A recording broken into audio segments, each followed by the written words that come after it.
We do our job, make big holes, tackle the headed bastard. We go home and drink some beer, we party. Let's go!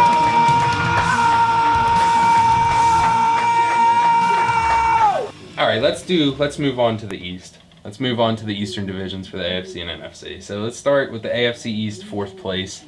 Who do you got? I'm interested to see who you picked for this division because you know the Patriots are going to win it. I think it all goes down to who you think is going to be starting at the end of the year. Okay. So I got you. I do got the Giants finishing last, but Oh, you mean the NFC? Where are we going? AFC East. AFC East. Well, spoiler alert. Yeah, it's Okay. Yeah. I got the Giants in last too. But Okay. Little preview AFC there. East. Little preview there, but Yeah. I got the Dolphins. I don't ever want to use the word tank because I don't think any team in the NFL tanks. I don't think so either.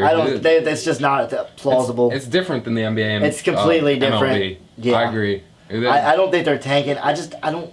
There's too much on the line with players' There's too many bodies every question year. marks. There's too many question marks. And the weird thing is, I think they're going to jump out like 2-1 because Fitzgerald always starts out hot for some reason. Oh, Fitzpatrick. It's like uncanny. Or Fitzpatrick. Yeah. He's like, it's uncanny. Like Yeah, even he last year, does. he started out 3-0 with that crappy lineup, and Well, they almost didn't win a game the rest of the year. The Ravens play the Dolphins week 1, so that's interesting for me because he did start really hot last year with the Buccaneers, and I'm kind of like, but I think our defense will be able to contain him. And Personally. I don't think they can wait too long to put Rosen in there to at least see. They almost have to play Rosen at some point this season. Almost. They almost have to because if they do it and he's a bust, then at least they can use their draft next year to draft a quarterback. And if they find out that he is the answer, then they can use that pick elsewhere. There's a lot of pressure on that guy's shoulders. Oh, but, yeah. You know, I got them coming And in. I felt bad for him until the way he acted after everything. I did feel bad about the way everything went down, and then he kind of acted all smart. Yeah, he was whiny about the whole situation. I didn't like it. I was like, I felt for you, dude, until you were pretty much asking for people to feel for you, and then it just kind of got pathetic. Yeah. All right, who do you got in 3rd place? I got the Jets, even though they have. We did not talk about this before the show. I swear we did not talk about we this. talk a lot of football with each other, but we didn't go through and do these together. We did them separately, and I got the same thing. I got the Jets coming in 3rd place. Not sure. I'm not big on Gase as a head coach. No, he destroyed the Dolphins. He destroyed the goal. I just don't see what the Jets. There wasn't much. Maybe to his destroy, personality, like, cause he's smug and can deal with the media in New York. But besides that, I just don't really see what they were looking for. It wasn't like. Side note: do you think he was on cocaine in that press conference? Because I think he might have been. He was. Like his eyes, dude, that guy looked insane. Do they drug test head coaches in the NFL? They should if they don't, but he might be because that guy in Miami got busted for using the coke. It might be. So he was a coach in Miami, so I don't know. X-Files music, because I don't know. Honestly, I thought that he had psychological disorder or something. It was like a benzo or maybe. I just thought his therapist gave it to him. I thought he was supposed to be on it. Oh no, you wouldn't want to see me if I wasn't doing this shit. Biggest he's kind of scary. He is. It's the biggest conspiracy in the NFL. Adam Gaze a cokehead. He's not a big guy, but I think if I walked, he was walking toward me, I'd walk the other way. Put it like this: if you were walking down a dark alley at night and you saw him making those eyes at you, you'd want to go the other way. He's not a big guy. He just looks like he'd be holding a knife behind his back or something, like a kitchen knife. I don't know. He does. But I got them coming in 3rd place. I don't care about Le'Veon Bell or C.J. Mosley. I overpaid both of them. Le'Veon Bell's a distraction more than he is help. And C.J. Mosley, he was decent in Baltimore, but he wasn't worth all that money. And I don't think those guys are going to make big enough a difference on the Jets this year. I don't see it. I like Josh Allen in Buffalo. I do. He's getting a lot of hate, but I think he's got a big arm and he runs a bit, and I think he's a talented guy. I do too. I think he's better than Darnold, and that's the reason. That's the reason I have this rankings.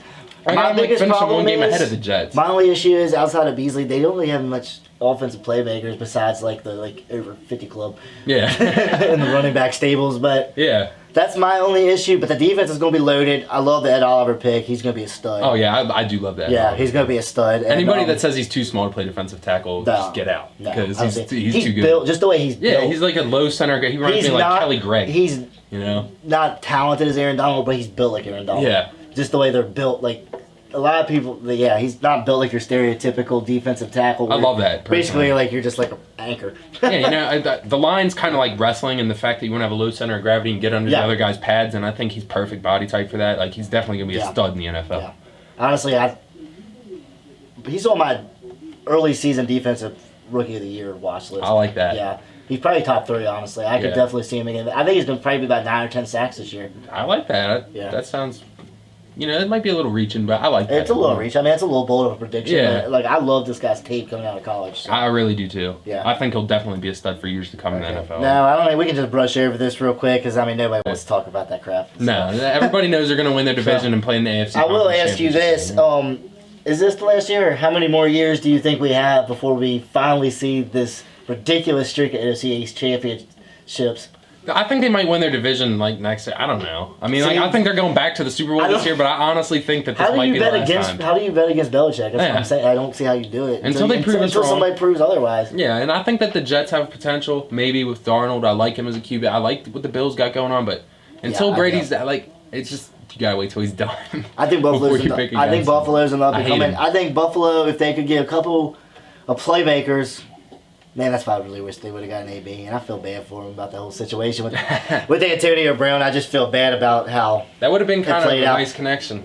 Yeah, I do, and I think that would have helped. They've been a playoff team for me if they would have gotten AB. At least on the verge of it. Yeah, I mean, I think they're on the verge now without him, but I mean, I think that I probably they'll at least be more competitive than they were last year. I agree with that, but at the same time, they're still in the AFC East, and they still got to play the Patriots twice a season. Yeah, and they just I get that. Yeah. So we got the NFC East now,